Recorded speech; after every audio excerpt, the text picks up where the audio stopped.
Lieutenant Jackson Rhodes never wanted to be a hero. As he sat in the cockpit of his Starfare interceptor, watching the quantum distortion waves ripple across his sensors, all he wanted was to understand why space itself seemed to sing to him. The Helios Dominion fleet had appeared without warning at the edge of Sol's defensive perimeter. Massive ships of crystalline construction, their very presence warped the fabric of spacetime. Humanity's first contact with alien life had come not with diplomacy, but with the thunder of particle weapons. All pilots' combat stations, Captain Vanessa Morgan's voice crackled through the comm. Unknown hostiles continuing their approach, prepare for engagement. Rhodes could hear the tension in her voice. This was humanity's first real space battle, and no amount of simulations could have prepared them for the reality of facing an alien armada. As the fleet moved into position, Rhodes noticed something strange. The distortion patterns around the enemy ships weren't random, they formed intricate, almost musical patterns. He'd always been different, able to see mathematical relationships that others missed. His instructors at the academy had called it intuition, but this was something more. Command, this is Rhodes. I'm picking up something unusual in the quantum signatures. He hesitated, knowing how it would sound. The enemy movements, they're following a pattern like a dance. Lieutenant, focus on your assigned vector, Morgan replied sharply. This isn't the time for theoretical physics. But Rhodes couldn't shake what he was seeing. The Helios ships moved with perfect precision, each maneuver calculated to microsecond accuracy. Traditional human tactics would be useless against such coordination. Yet within the perfection of their movements, Rhodes saw possibilities, gaps in the pattern that shouldn't exist. The battle erupted with devastating force. Human ships, despite their technological sophistication, found themselves outmaneuvered at every turn. The Helios Dominion's quantum-based weapons seemed to strike before their ships even fired, as if they existed in multiple positions simultaneously. We're losing the defensive line, someone shouted over the comm. They're predicting every move. Rhodes closed his eyes, letting the quantum patterns flow through his consciousness. In that moment, something clicked. He wasn't just seeing the patterns, he was feeling them, becoming part of the quantum dance itself. His hands moved across the controls with instinctive grace. The Starfare responded like it was part of his own body, flowing through impossible trajectories that somehow threaded between the enemy's predictive firing solutions. One shot, one kill, his weapons found their marks with uncanny accuracy. Command, are you seeing this? Lieutenant Wei from Echo Squadron called out. Rhodes is, how is he doing that? Rhodes could barely explain it himself. He was operating purely on instinct now, letting his strange perception of quantum space guide his actions. Where others saw chaos, he saw music, a symphony of probability waves that he could surf like a cosmic dancer. The Helios ships, for the first time, seemed confused. Their perfect formations faltered as they tried to adapt to something their predictive systems couldn't understand: human intuition operating at the quantum level. All units form up on Lieutenant Rhodes, Captain Morgan ordered, her skepticism giving way to desperate hope. Match his movement patterns if you can, we might have found their weakness. For the next hour, Rhodes led what would later be called the Quantum Dance of Sol, a battle that defied conventional physics and military doctrine alike. His single Starfare interceptor became the focal point of humanity's defense, demonstrating a new form of combat that blended human intuition with quantum mechanics in ways that would revolutionize warfare. When the Helios fleet finally retreated, leaving the space around Earth littered with crystalline debris, Rhodes was barely conscious. The mental strain of maintaining his quantum awareness had nearly overwhelmed him, but he had proven something extraordinary: humanity had capabilities that even advanced alien civilizations hadn't imagined. In the aftermath, as medical teams treated his neural strain, Rhodes found himself surrounded by officers and scientists eager to understand what he had done. Dr. Nara Patel, the fleet's leading quantum physicist, couldn't contain her excitement. You're perceiving quantum probability states directly, she explained, reviewing his neural scans. Your brain has somehow developed the ability to process quantum information in real time. It's unprecedented. Captain Morgan, now looking at Rhodes with newfound respect, leaned against the medical bay wall. The question is, can it be taught? Are there others like you? Rhodes thought about the patterns he had seen, the dance of quantum possibilities that had allowed him to achieve the impossible. I don't know if everyone can see what I see, he said slowly. But I believe humans have potential we haven't even begun to understand. Today was just the beginning. He was right. The Battle of Saul's Edge, as it would come to be known, marked the beginning of a new era in human history. Humanity had not only survived its first interstellar war, it had discovered a capability that would change the face of combat forever. The age of quantum warfare had begun, and at its heart was a pilot who had learned to dance with the very fabric of spacetime itself. News of Rhodes's extraordinary feat at the Battle of Saul's Edge spread through the United Earth Defense Force like wildfire. Within days, the lone Starfare pilot who had changed the face of combat became both a symbol of hope and a subject of intense scientific scrutiny. In the high-security wing of the Luna Military Research Center, Rhodes sat perfectly still as Dr. Nara Patel adjusted the quantum resonance scanner around his head. The device hummed softly, mapping the unique neural patterns that allowed him to perceive quantum probabilities in real time. "Remarkable," Dr. Patel muttered, studying the holographic display. "Your brain isn't just processing quantum information, it's actively engaging with it. You're essentially having a conversation with spacetime itself." The door slid open, and Fleet Admiral Marcus Chen strode in, his weathered face grave. Behind him followed representatives from 3 different alien species that had recently joined Earth's defensive alliance. A towering Arxian with iridescent scales, a crystalline Genmai that seemed to float above the ground, and a heavily augmented Tekaran. "Lieutenant Rhodes," the Admiral began, "I'll be direct. The Helios Dominion has begun massing forces at multiple points along the frontier. Our intelligence suggests they're preparing a major offensive. We need to understand what you did, and we need to understand it now." Rhodes gestured to the neural scans floating in the air. "With respect, sir, I'm not sure I fully understand it myself. When I'm in the cockpit, it's like seeing music. The quantum fluctuations form patterns, rhythms. I don't calculate responses, I feel them." The Genmai representative chimed in, their crystalline form resonating with each word. "Impossible. Quantum probability matrices cannot be processed by organic neural systems. The computational requirements alone would." "Yet we all saw the battle footage," the Arxian interrupted. "One human pilot, one ship, achieving what our most advanced quantum computers cannot. Perhaps we have been approaching combat from the wrong paradigm entirely." Admiral Chen nodded slowly. "Which is exactly why we're here. Lieutenant Rhodes, we're establishing a new program, Project Quantum Dance. You'll have full access to resources, the latest experimental ships, and most importantly, we need you to try teaching others." Rhodes frowned. "Sir, I'm not sure this can be taught. What I do, it's not like normal combat training." "Maybe not," Dr. Patel interjected, excitement clear in her voice. "But we've detected similar neural patterns in a small percentage of other humans we've tested. Not as pronounced as yours, but the potential is there. We believe intense quantum exposure combined with your guidance might awaken these latent abilities." The Tekaran representative stepped forward, cybernetic eyes whirring as they focused on Rhodes. "You understand the implications.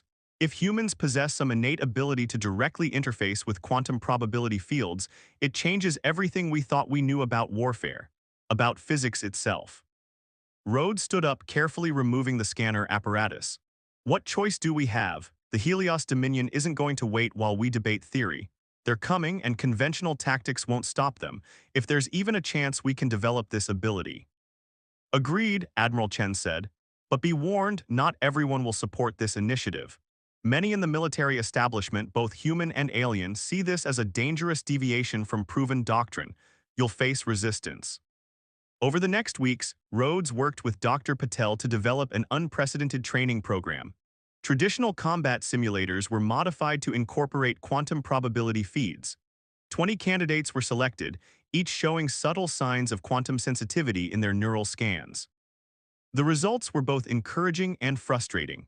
Some pilots showed no progress at all, their brains unable to process quantum information no matter how hard they tried. Others experienced headaches, nosebleeds, even seizures as their minds struggled to grasp patterns they were never meant to see. But a few began to understand. Lieutenant Maria Santos was the first breakthrough, her hands trembling as she described seeing colors in the static.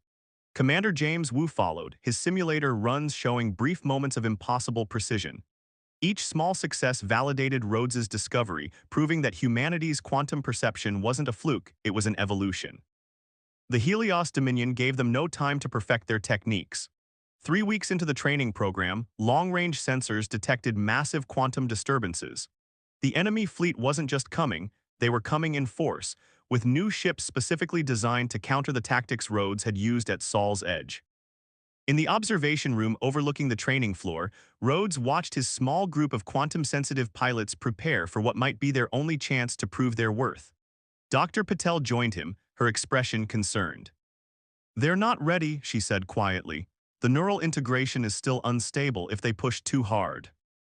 Rhodes nodded. "I know, but ready or not, this is our moment. One pilot changed the rules of warfare. Now we'll see if humanity is ready to rewrite the book entirely." The alert klaxons began to sound, their harsh tone echoing through the facility. Admiral Chen's voice came over the intercom, grim but determined. "All pilots to battle stations. The Helios Dominion has been detected entering the Proxima Centauri system. This is not a drill. Project Quantum Dance is now operational." As Rhodes headed for his starfare, he caught glimpses of his trainees rushing to their own ships. They were few in number, barely trained, about to face an enemy that had had weeks to adapt to their new style of combat. But they had something the Helios Dominion couldn't predict or counter: human intuition merged with quantum perception, each pilot ready to dance their own unique pattern through the fabric of space-time itself. The Proxima Centauri system blazed with the light of quantum distortions as the Helios Dominion fleet emerged from hyperspace.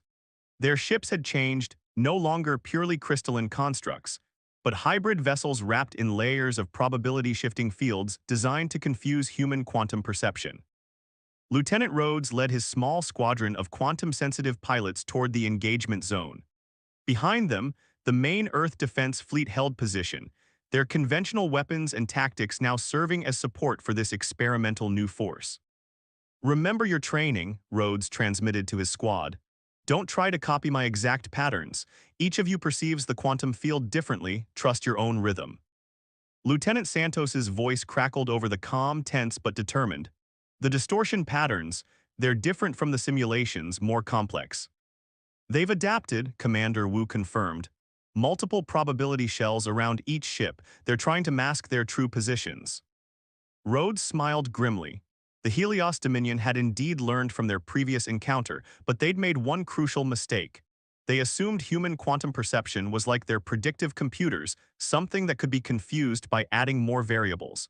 They didn't understand that human intuition thrived on chaos. "Quantum Squadron, initiate Dance Protocol Alpha," Rhodes ordered. "Let's show them what humanity can really do." The battle that followed would later be studied in military academies across the galaxy.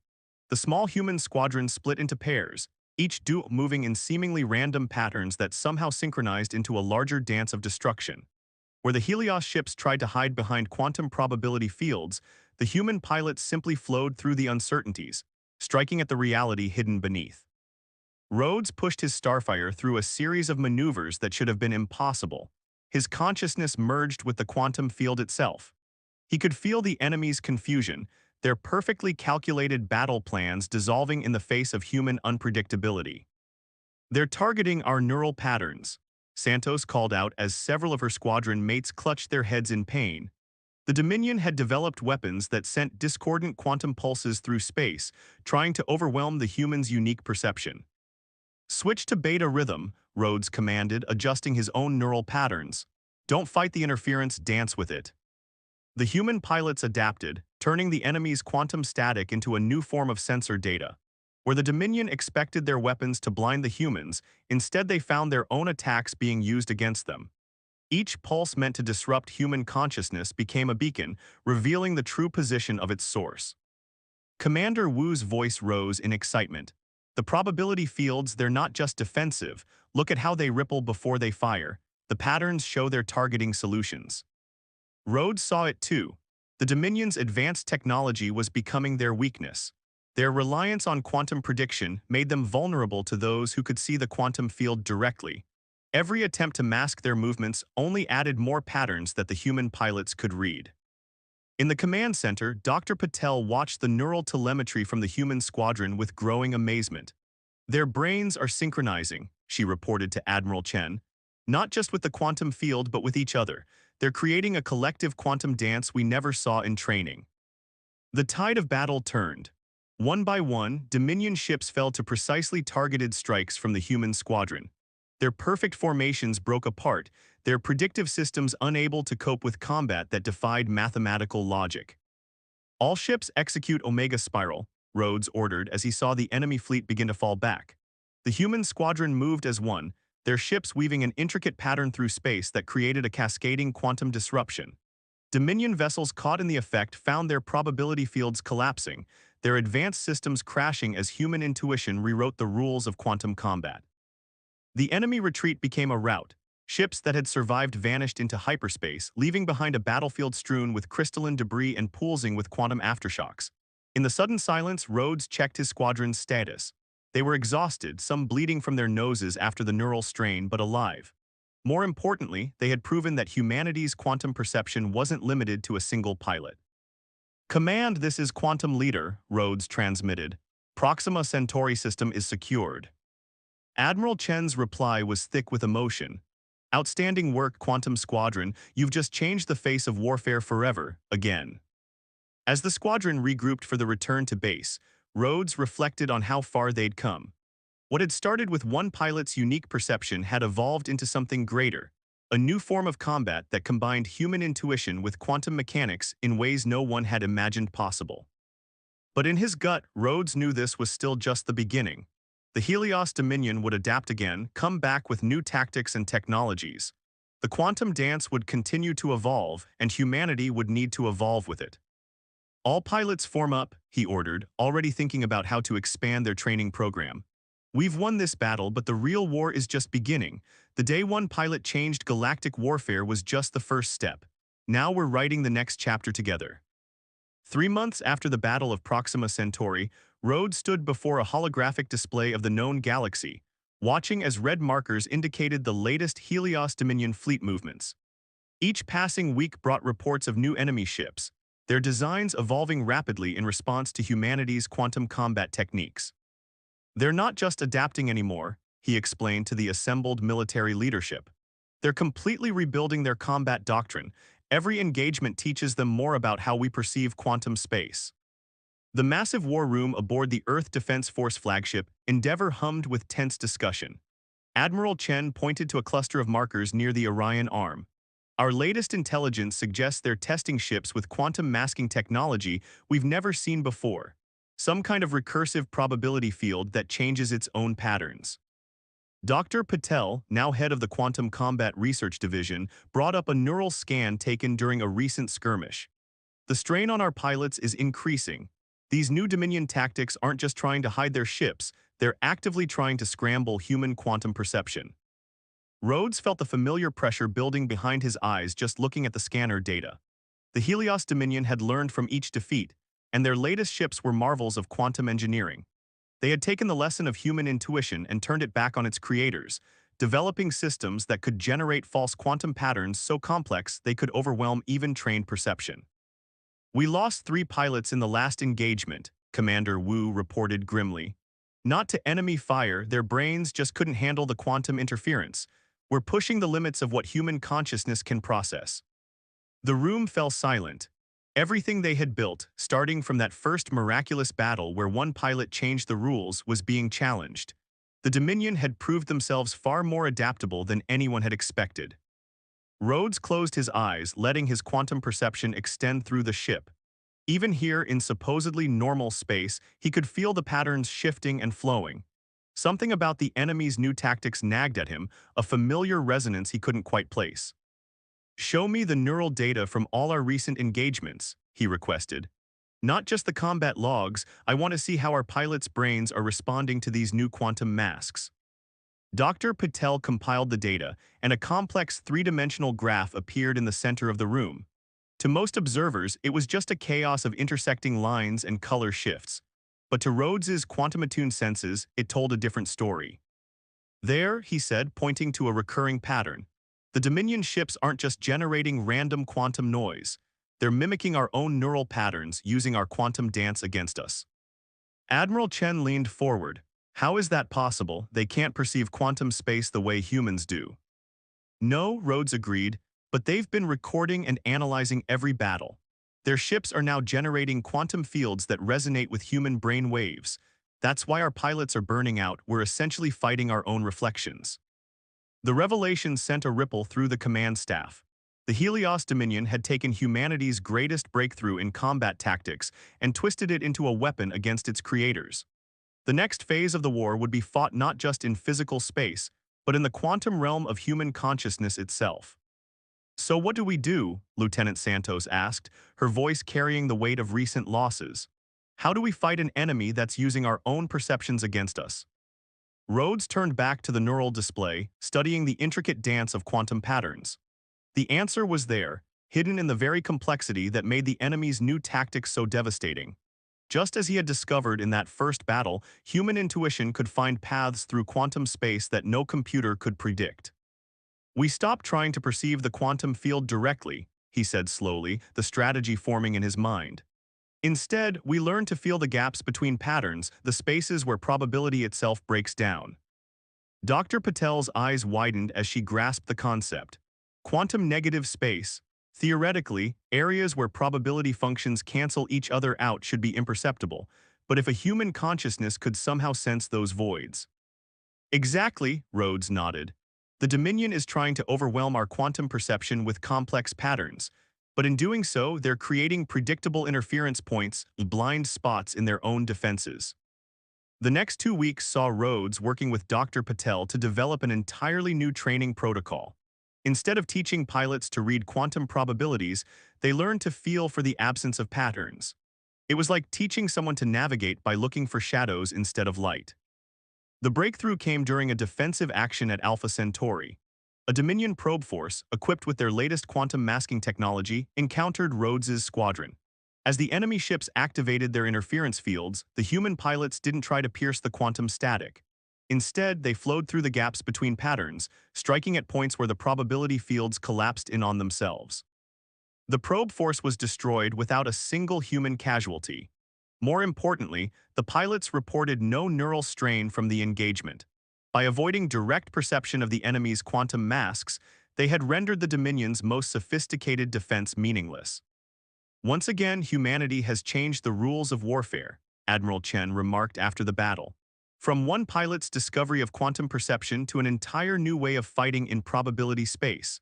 The Dominion thought they could use our own breakthrough against us. Instead, they forced us to evolve even further." Rhodes watched his squadron return to the Endeavour, their ships moving with a grace that seemed to ignore the very laws of physics. What had started with his singular ability to perceive quantum patterns had grown into something far more profound, humanity's first steps into a higher dimension of combat consciousness. But in the back of his mind, a warning flickered. The Helios Dominion would adapt again, find new ways to challenge human perception. The quantum dance was far from over, and its next movement would demand even more from the pilots who dared to step beyond the boundaries of conventional spacetime. The moment the Helios Dominion launched their final offensive, every quantum-sensitive human in Earth Defense Force felt it. The fabric of spacetime itself seemed to shudder as the largest alien fleet ever assembled tore through hyperspace, their advanced ships now equipped with technology that defied conventional physics. Lieutenant Rhodes, recently promoted to commander, stood on the bridge of the newly commissioned quantum battleship Paradigm Shift. The vessel represented humanity's ultimate fusion of technology and quantum combat doctrine, a ship designed specifically to amplify and channel human quantum perception. "Multiple emergence points detected," Lieutenant Santos reported, her hands dancing across the quantum interface.